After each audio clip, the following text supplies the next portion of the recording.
So Ubisoft recently released a new story trailer for Star Wars Outlaws, which is their upcoming new open-world Star Wars game that garnered a lot of attention when it was first announced. And we've got an official release date now. The game is launching on August 30th, 2024. And you can see right here the likes to dislikes ratio of this trailer is 50-50. It's looking Jesus, pretty so it's just gotten rough. worse. As for the trailer itself, So it's gained 4,000 likes and 50,000 dislikes.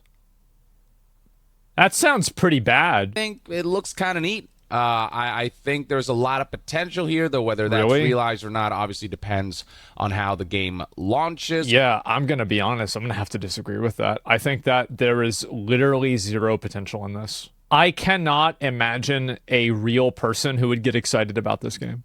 Whether this will be just another I just kind couldn't of imagine it. classic Ubisoft game with the same old structure that kind of has Ubisoft falling behind compared to some of the more accomplished open world games these last few years, or if this will genuinely feel like a big step up when it comes to how Ubisoft develops and releases games. I hope it's, I wish the best for it. And Well, everybody hopes the game is going to be good, but like, as I said, I mean, like, I just don't really... Like, how could I can't imagine a person to get excited about this game. I don't know. I just feel like every Star Wars game is so flaccid nowadays. Like this one, the Jedi Survivor, I'm just not getting it, man. I'm not getting it. I don't know. It looks cool to me. I like what I'm seeing so far. But at the same time, I have to see more, and I'm not just jumping in with blind hype. I'm in wait-and-see mode I wouldn't for be. this one. Now, why is the likes to dislikes ratio so divided? Well, I'm sure some people looked at the trailer and said it's not for me, but others are upset at just the way Ubisoft has been conducting itself. You can see that many of the top comments aren't necessarily against this trailer or this game itself. But It's actually crazy how much people hate Ubisoft. I don't know what they did because I don't really play a lot of their games because I think they kind of suck. Which, I mean, to be fair, might be one of the reasons why people hate them. But I don't know what they've done. Against Ubisoft in general, people saying things like never believe Ubisoft until you try the game yourself. People complaining about the fact that Ubisoft once told me to be comfortable not owning my games, which is indeed something an executive said not that long ago when discussing It's taken how out of context, by the way. they want subscriptions to be normalized, and for that to happen, Yeah. people need to feel comfortable not owning their media, which is just an outlandish proposition. But then you look at I some of don't think it's outlandish at all. I think that people are completely comfortable not owning the media that they have on Spotify. I think there's a lot of use cases for it. And the problem was that it was said by a person who was disliked. Steam. Yeah, Steam, you don't own it either. I don't think that's really true. I feel comfortable with Steam. That's the difference. Well, if you feel comfortable with Steam, then that means it's a problem with the company's relationship that you have with it, right? And it's not necessarily the system itself. Yeah, I mean, I don't know. Like, that's just... And I think that, again, the problem isn't the idea of being comfortable not owning games. The problem is Ubisoft saying that. That's my opinion. The more anti-consumer aspects of this product that is no fault of the developers. This is just how Ubisoft operates. But unfortunately, it does affect the optics surrounding this game. Of course. Starting with the fact that Star Wars Outlaws Physical Edition will require an online connection to install, which renders the whole idea of why you'd want to own a physical edition just completely moot. Well, what's on the disc? But yeah, what's the launcher? Yeah, So this is nothing new for code, Ubisoft. They yeah. did the same thing for Says, Avatar "Gotcha, Frontiers bitch." of Pandora. But that means that if you uninstall the game and you have the physical copy and down the line you want to reinstall it, and if there's online issues or the servers go down or the game is no longer supported, you could potentially lose access to the game despite the fact that you own this physical copy that is not usable without that online connection. See, that's the problem, is like the reason why Spotify is really popular and people are okay with it is because, again, the Gabin quote, piracy is not a money issue, it's a service issue. People are fine with it if it's a good service like Steam. That's the big reason. It's just the service sucks. that downloads a patch that allows you to play the game. So this is already just obviously for game preservation, it's already not a good look. And then you look at the fact that this game is being sold in multiple editions and what they're selling through these editions. This is insane. And at what price point some people are finding to be quite outlandish. And so you see clearly what they're doing, right? Is they're creating a funnel to people buying Ubisoft Plus. They don't want you to buy this. I know this sounds crazy, but they don't want you to buy these, even though it's really expensive. They're making it prohibitively expensive to get people to get into the pipeline of Ubisoft Plus. Because for every single person that subscribes to this, there's maybe a 15% chance that the person that's subscribing to it is stupid and they forget that they subscribe to it and they leave it in their fucking bank account for a year and now Ubisoft makes all their money back. That's the reason. At the $70 base game that comes with the base game and the pre-order bonus, which is some cosmetics if you're into that. And then if you go up by $40, you get the $110 gold edition that comes with Isn't it crazy? Like back in the day, and by back in the day I mean last year, the ultimate, the high-end edition was only $90 of a lot of these games.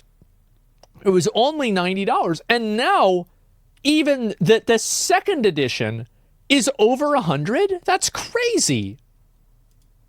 This game, the pre-order bonus, as well as the 3 days early access, which is one of my most abhorred practices that I see game publishers execute, which basically says you get to play the game on time if you spend more money on this game. They advertise it as early access. What this really is playing it on time, whereas anyone who doesn't pay $40 extra will play it late. Will play it 3 days later with the potential of being spoiled on the story. There's no equality here. The people who pay more get first privilege, and this is just... I will also disagree with this. I actually think that the 3-day early access, especially for a game like this, is the least painful of microtransactions. If they were going to have anything, I would rather them have that. Because it doesn't affect the game at all after the first week. Whereas every single other type of microtransaction affects the game in perpetuity, but 3-day early access is like, it's only shitty for those 3 days. Personally, that's what I think. Obviously, like, this is not a right or a wrong opinion necessarily. It's not like I'm right and other people are wrong. But like with where my value system is for games, 3-day early access is the least painful monetization method. It's always been just a really scummy tactic personally that I never want to endorse, and that's becoming far too normal. It is shitty. It does suck, though. Like, hey, I don't want anybody to get the wrong idea. I think it sucks. I just think it sucks the least.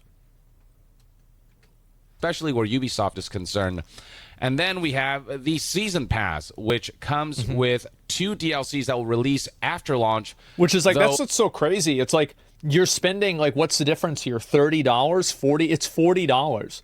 You have to buy Helldivers 2 in order to play a shitty version of Star Wars for 3 days early. $40. Of course, we don't know the scope of the DLC. We don't even know if we're going to like the base game itself or the DLCs to be justified. And we don't know whether the DLCs themselves will be worth the asking price of this edition. And then beyond that, we have the scummy aspect of content that already exists being extracted from the... That is the crazy thing. That, to me, is the S tier problem. You are buying a video game that is artificially gated from you. Whenever you buy the game, you should get everything in the game. This is like such a like, that to me is what's going to make me mauled.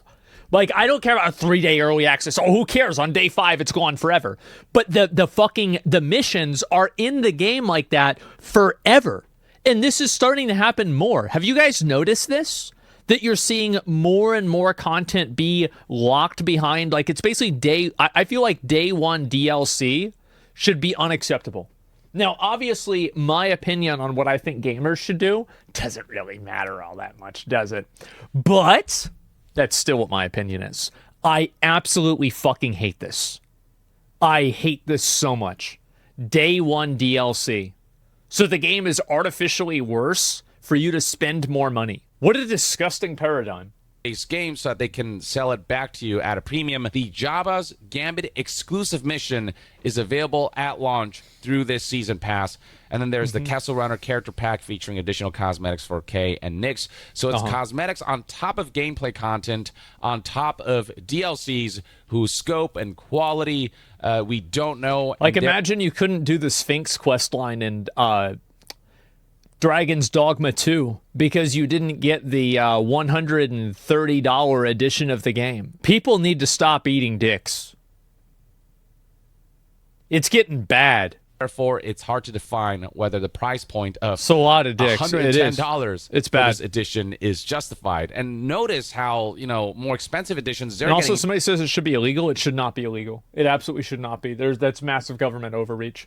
However, I think that customers should be able to exercise discretion in purchasing things, and people should vote with their wallet. More expensive as well. It used to be that deluxe editions or gold editions or whatever, they're like $90 or $100. Now we're at $110. It's and you got $130. the Ultimate Edition, which comes with everything that the gold edition has on top of various cosmetics. The Rogue Infiltrator bundle, which is just essentially cosmetics for Kay, Nyx, the Speeder, and the Trailblazer spaceship. We got this bundle right here, which is also just more cosmetics, and then a digital art book, which comes at is actually completely fine. I have nothing wrong with that. If you want to add in additional things like that for a deluxe edition of a game, that's deluxe art books and things like that should be what a deluxe edition of a game should be. That's totally good and completely fine. It's my opinion. Like, for example, Elden Ring. If you bought the collector's edition of Elden Ring, you got an art book. I think that's awesome. I have like a PoE art book too. An extra premium price of $20 more than the gold edition for a grand total of $130. That is a lot of money for content that does not feel worth that kind of price point. And this is where game executives and publishers and companies lose me when they say that games are so expensive to make and they haven't gotten more expensive. Well, like, the problem is that they're the ones that are deciding how expensive the games are. They're the ones that are choosing to make games of this massive scope that they need to make $130 sales to recoup their money. Nobody asked for this. They're doing it on their own. On top of the fact that the base game, the base price point has gotten... What's this here? You're getting mad? You getting upset? You getting mad on the stream? Making it illegal is, of course, silly, but not as dumb as what you just said. Of course, people would prefer their government to have best interests in mind. What did I say that you don't like about? Did you forget to take your medication? Nah, that's at the dude. That's not you, dude. Wait, so is there some guy named Asmon Shit in the chat? User Asmon Shit.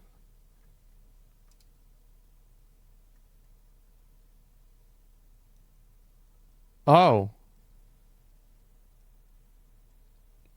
So these guys are just fucking arguing with each other. It's not even about me. It actually has literally nothing to do with me. Okay, all right. All right, let's just move on. Okay. $10 more expensive from $60 to $70. Right, yeah, You've got for these sure. editions that lock all this stuff behind a paywall that does not feel justified behind a pretty premium insane amount of additional price point for early access and season passes for things that we know nothing about. And this does not favor them when it comes to their argument of games are too expensive to make. We need to charge for monetization elements. And that's another thing. Does this game have it's not the fault or the concern of the consumer that the company makes a profit. You cannot guilt trip a consumer into consuming content that they don't like in order or spending more money. Your business plan and your business strategy needs to have a value proposition. And if the value proposition is not realized by the customer, then you're dead in the water. That's it. It doesn't matter. Like, it's the same with streamers. Like, you can't, like, for example, streamers that spam ads. Well, we know you have to make money, but that's not our problem, really, is it? Like, if you have to make money, and the process of you making money is creating an experience that's not enjoyable, It's not my responsibility to subsidize that. That's not the way things work. That's not the way any consumer transaction works. They just don't get why are people's well, I know they're not it's not that they're stupid. It's not that they're stupid. They're just advocating in self-interest. That's all. Because they would have the same opinion that you and I do if they were the viewer and somebody else was the streamer. So we have to keep that in mind. People are not stupid. They're just advocating in self-interest. That's all. The same as they are in this instance. I mean, if you want to engage with that content, then consume it, then it kind of is your problem. Well, it is your problem, but you have to make a decision with your time and you decide what you want to do. Game store, I'd be willing to bet money that Star Wars Outlaws does have some microtransactions in the form of cosmetics or items that I'm sure they'll come up with something. Like Assassin's Creed did, where if you spend real money on them, it reveals the locations of certain things through icons on them. Is that true? No, bro, I don't believe it. What game was it? Video. If you haven't watched this industry, I love the video games, player games, which really doesn't make an awful lot of sense whatsoever. They like to treat their single player games basically like they're a paid service set and the modern day set. Now, this shit in their games regardless.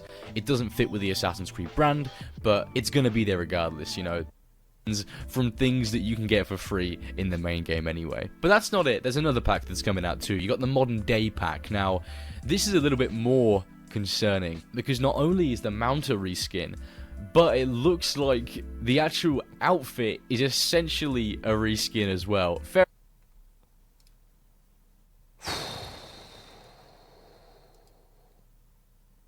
That's a single player game. That's crazy. Yeah, that's why people hate Ubisoft. Dude, I felt so bad for the guys that made that new Prince of Persia game. Because, like, that game didn't deserve the negativity that it got. But because it was published under Ubisoft and the price point was so high, it's just going to fade into obscurity. And nobody's going to care about it. Isn't that fucking sad? Because, like, the developers don't set the price point. That's the publisher. That sucks, man. So it's like not only are they killing their own games, but they're even killing games developed by, like, you know, a studio that's publishing through them or making it through them. And they're killing that too. It's disappointing, man. It really is. Would have been a great $25 mobile game. Yeah. Hell yeah. The map, basically cheat codes and accessibility features that they sell back for a price point. That's kind of what Ubisoft has done with many of their single-player campaign-driven experiences, and I don't see why they wouldn't do that again with this because it's Ubisoft we're talking about, and they're going to try to justify this as, oh, it's optional, they're time savers, whatever. Yeah, well, once upon a time, those things were available as just cheat codes or as accessibility options. Or the game was designed in a way to be fun and not need you to be advocated or, like basically like incentivized to buy time-saving mechanisms. So here's a really great way to look at it. What is the drop rate on killing... let me think of an item in a game. Oh, fuck. Any single-player game. Like, think of any weapon in Elden Ring. Think of anything in Dragon's Dogma. Think about anything in Hogwarts Legacy. Think about anything in these different... Monster Hunter. Like, let's look at Monster Hunter, okay? So, what is a rare item in Monster Hunter? Name it. What do we got? Mantles. Gems, to be fair, the gems are really fucked. The decorations. Yeah, okay, you did get me there. That doesn't play into my argument. It plays against the... because that one is dog shit. But everything else, if you want to get the items off of Raging Brachiodos, you just run it maybe like 10 times and you're going to get the item. You'll probably get a mantle. You probably will. You'll probably get the, the warhead, the infernal warhead, whatever the hell it is. You'll get it. But if you play an MMO, well, now it's a 1 in 100 chance. And now you're going to get fucked. And do you know why? Because it's in their best interest to keep you playing longer. And that's the way that these single-player games get shitified, is that as soon as it's financially beneficial to make something inconvenient, the game becomes inconvenient. That's exactly what happens. And you can see the difference. It's like a night and day difference. Because like with Dragon's Dogma 2, what's the drop rate on the bow from Medusa? Medusa is a very annoying mob to drop. What's the drop rate? It's like 20%. It's really, really high. I think it's actually, 18 or 16, but it's pretty high chance to drop. I got it first time. Yeah, I think it might actually drop for like a lot of people on their first kill. I don't know exactly why. But either way, it's very, very easy to get. It is the strongest bow in the game for Ranger by a mile, and it quadruples the experience that you get. And do you want to know why they didn't need to make it some massive farm item? Because they already got your $60. They already have your $70, whatever it is. They don't need to make the experience this long-form, annoying grind because you've already paid to have that removed. But the problem with single-player games that are now having this is that now, because they can make money if the game is inconvenient, they are now financially incentivized to make the game inconvenient. And you know what I think happens? That exact thing. I think that mechanics in games are changed and made worse in order to create a funnel to the store. Now it's harder to get because you can spend money to skip it. It's crazy. For free. And the fact that they might potentially implement that on top of these expensively priced editions, it just generates negative optics for all of Ubisoft. Create the problem, sell the solution. It's really just that simple, isn't it? And already news outlets are covering how the Star Wars Outlaws $110 and $130 editions prompt a collective sigh from potential players tired of season passes and ill-advised early access periods. We've got people discussing how when you have to look at charts like these, it just makes me think I can't wait to buy the full game for $20 a year. That's not the way it feels to me. Whenever I see a chart, it makes me think to myself, I can't wait to replay Elden Ring. I can't wait to go back to Dragon's Dogma 1 and finish the rest of the DLC. You know, like fuck. What are we doing? Why is this like, it's crazy. Like, what are you doing? Later, some people are noting how in certain countries, if you want to get the most expensive edition, like in Canada, you're talking about 176 Canadian dollars, and this sales tax not included. Just for essentially a digital art book that is essentially just a PDF. Like there's nothing physical that comes with it that might justify. Keep in mind, whenever people wanted a physical copy of Baldur's Gate 3, what the developers at Larian and the guys there did is they created a deluxe edition that contained multiple physical assets that were associated with the game. And the price point for it was, I believe, like $80 or $90. It might have been $100, but I'll tell you one thing: it wasn't $130. I thought that was just $80. Yeah, that's it. Higher expense. And all this also comes embroiled with another controversy that Ubisoft is facing right now in regards to their shutdown of the game The Crew. This is the first game in the series that you may recall was launched as an always online game, even though there was no necessity to do so, or I'm sure there are ways to not make it always online. I really hope that I hope that we're reaching a critical mass and gamers will rise up and stop this madness. Now, it's not going to happen, right? But, I'll lay in bed and I'll think about it. And it's like, it would be really cool if we could really do something about this. It would be really, really great. I don't know if it'll ever happen. I kind of feel like it won't. But, man, it's sad, you know? It's just sad. Explanation behind why this was made always online, according to the developers, that essentially they took the World of Warcraft approach of trying to make this feel like an MMO, like the players are always connected. But that also means that if servers go down, which is what it has happened recently, then you cannot access that game. And so people who bought this game, which ranges in the 12 million players who bought The Crew, they're now finding that this game that, yes, maybe they're not playing as often or is old or whatever, but they still bought, is no longer in their library. It has essentially... It feels weird. Like, it feels weird that, like, you spent money on this thing and, like, now you can't play it anymore. It's almost like... It's like you weren't really going to play it, but now that you can't, it's like, what the fuck? It's not right. You got robbed? Yeah, you got goofed on. You did. been taken from them. This is essentially just robbery that can be done by companies in this digital era when you purchase digital products. Hell, even if you bought a physical copy, because the Crew is server dependent, its shutdown meant that players who bought the game, believing that they own this physical piece of media, are finding themselves that this is just paperweight now. The disc and the box, it's worth nothing now. And there's been this movement going on right here that was kickstarted by a YouTuber who goes by the name Accursed Farms. You can see right here, this video has garnered quite a significant number of views. Yeah, I'd absolutely recommend watching this if you haven't already. Likes.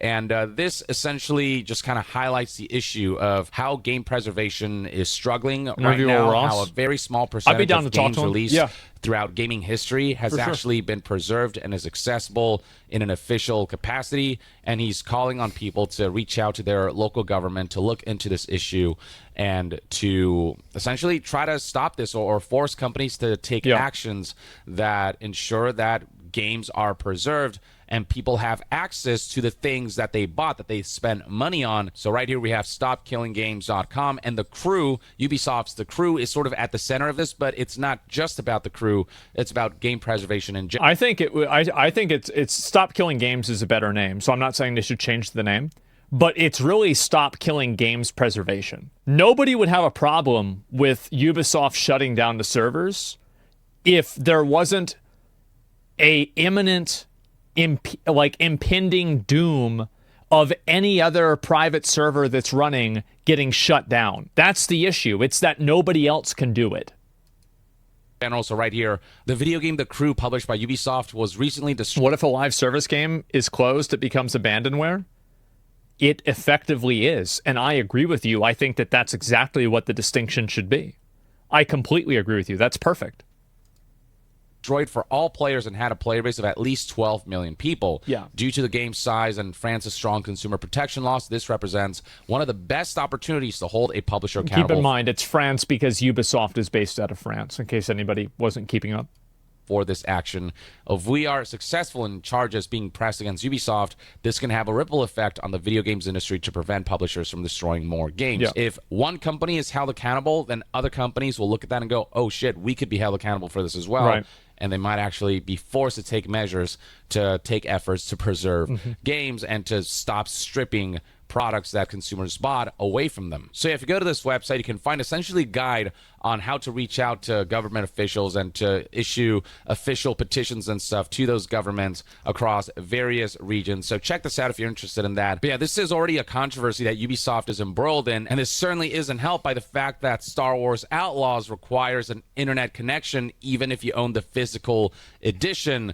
And so that means that one day you will lose access to the game if the game is no longer supported, if servers... Well, I don't know. Like, does it require access? Does it require always online all the time? Or does it just require always online to download?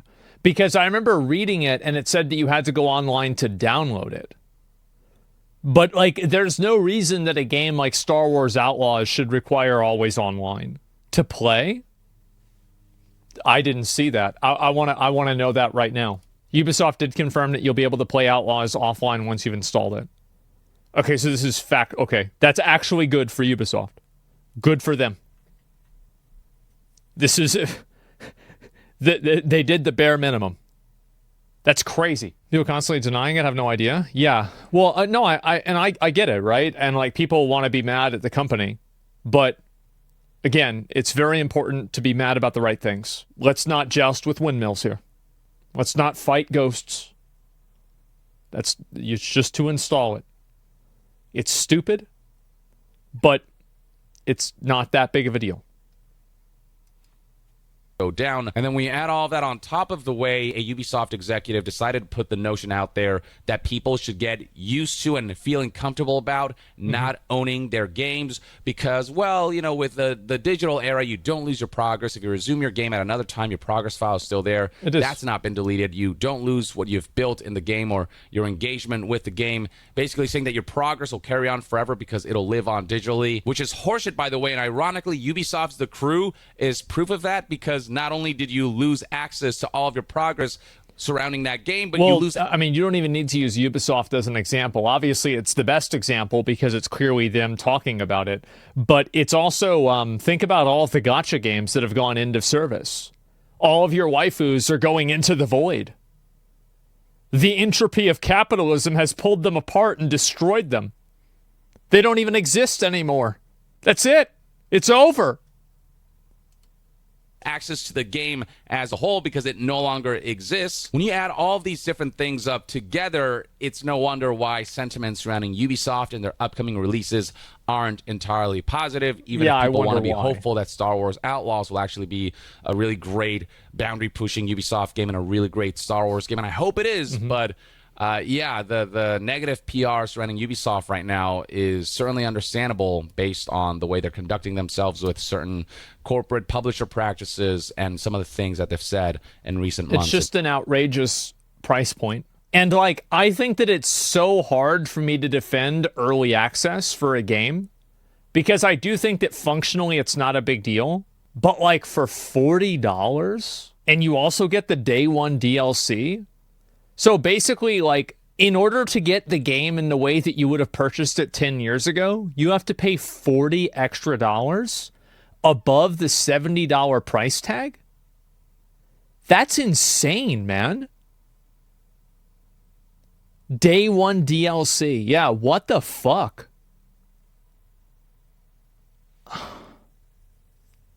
People complaining, still buy it. I have no sympathy for gamers.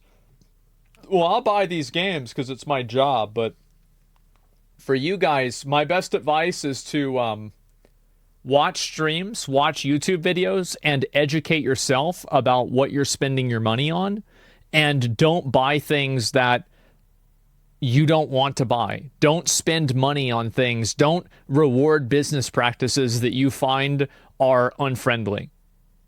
Like, personally, I think Starbucks is overpriced. I never go there. Could I afford Starbucks? Yeah, I could probably afford Starbucks. But I just don't go there because I think their pricing is outrageous. It's that simple. Do not reward bad practices. Years. And that, ladies and gentlemen, is everything you need to know about the current situation surrounding Star Wars Outlaws and just the general negative sentiments surrounding Ubisoft. Let me know in the comments below what your thoughts and opinions are on Star Wars Outlaws, the story trailer, and the gameplay they showed off some time back. And if you're looking forward to this game and if you have high hopes for this game, are you more trepidatious about it, or are you just not expecting it to be your type of game? Share your thoughts in the comments below, and to be further updated on all things gaming news, reviews, and discussions, stay tuned right here on Young Yeah.